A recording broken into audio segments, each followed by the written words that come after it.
Assalomu alaykum, hurmatli Qizlar akademiyasi platformasi doirasidagi tadqiqotchi qizlarimiz. Bugungi darsimizga xush kelibsiz. Bugun mana qarang, 9-darsimizni o'tyapmiz va bu darsimizda ham eng asosiy bo'lgan metodologiyamizning bir qismi, ya'ni ma'lumotlarni tahlil qilish dasturlari to'g'risida qisqa lo'nda ma'lumotga ega bo'lamiz.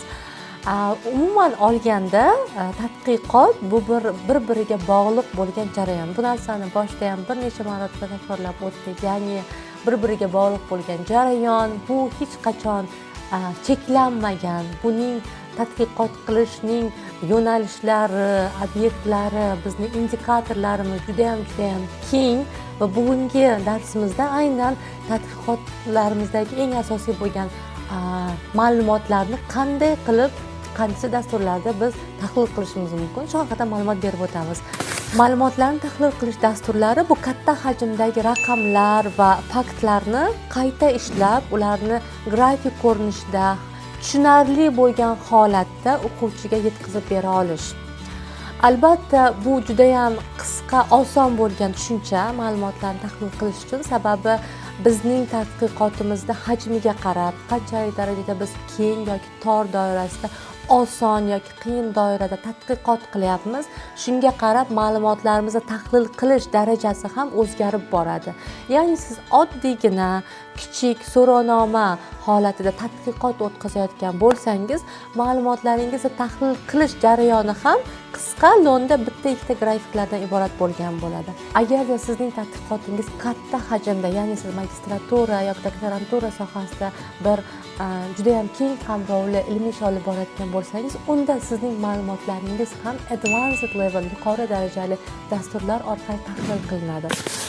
O'zi ma'lumotlarni tahlil qilish nima uchun kerak? Nima uchun biz ma'lumotlarimizni tahlil qilmasdan shunchaki o'quvchiga ko'rsatib qo'ysak bo'lmaydimi? Nima uchun biz o'zimizni qiynab olingan ma'lumotlarni tahlil qilishimiz kerak degan o'rinli savol tug'iladi. Sababi hammamiz bilamiz, ma'lumotlarni yig'ish uchun rosa qiynalganmiz, so'rovnomalar o'tkazganmiz. Misol tariqasida, ya'ni miqdoriy emas, sifatli tadqiqot yondashuvida biz so'rovnomalar o'tkazib qiynalgan holatda ma'lumotlarimizni yig'amiz.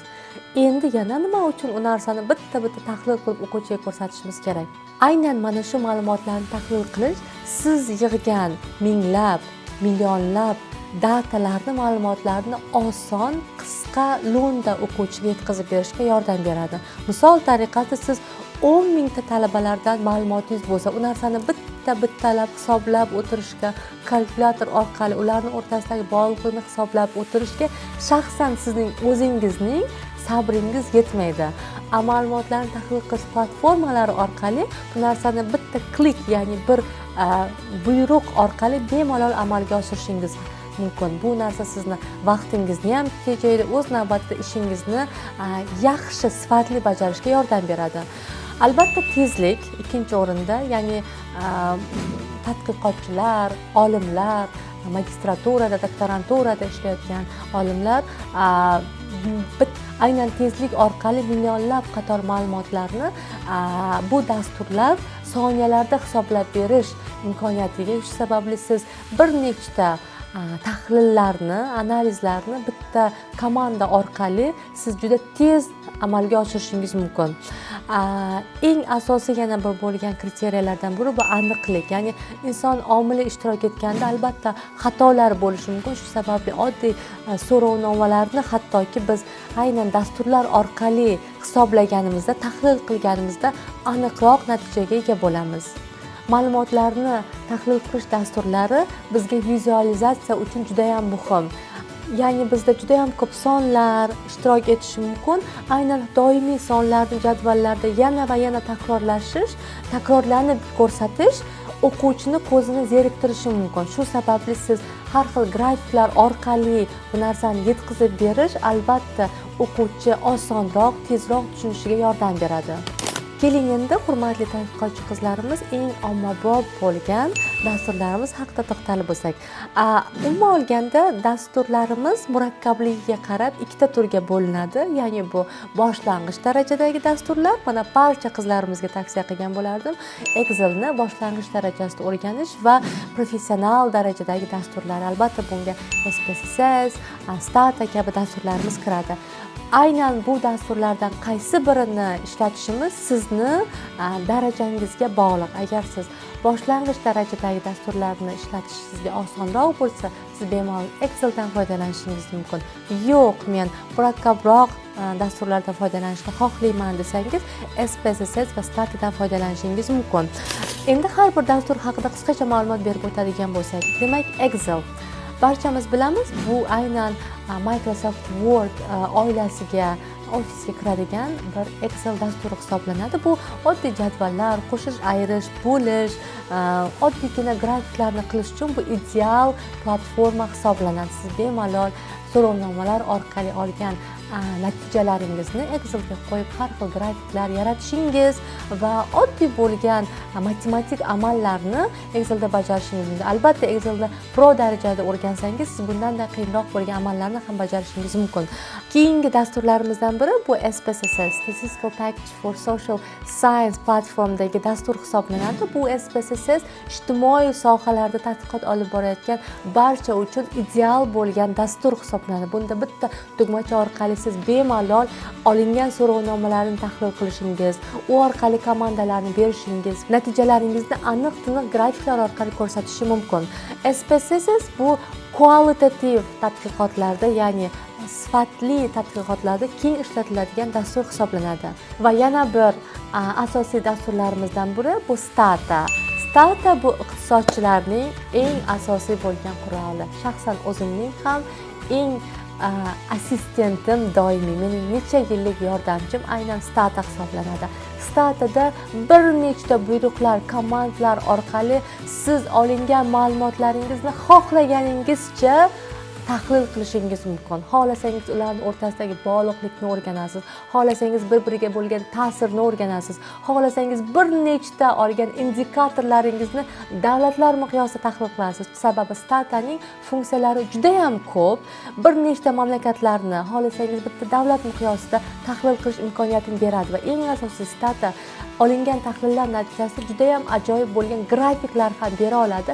Bu grafiklaringiz esa tahlillaringizni vizual ko'rsatishga va o'quvchiga oson yetkazib berishga yordam beradi. Hurmatli tadqiqotchilarimiz, albatta Exceldan foydalanasizmi, Statadan, SPSS, albatta bu sizning shaxsiy tanlovingiz va bu dasturlarni siz o'zingiz mustaqil tarzda YouTubedan videolar ko'rgan holda o'rganishingiz mumkin. Albatta siz tadqiqotingizning darajasiga qarab, siz qanchalik darajada oson, o'rta yoki murakkab darajada tadqiqot qilyapsiz, shunga qarab bemalol siz tanlashingiz mumkin. Shaxsan o'zim ijtimoiy soha uchun SPSSni tavsiya qilgan bo'lardim.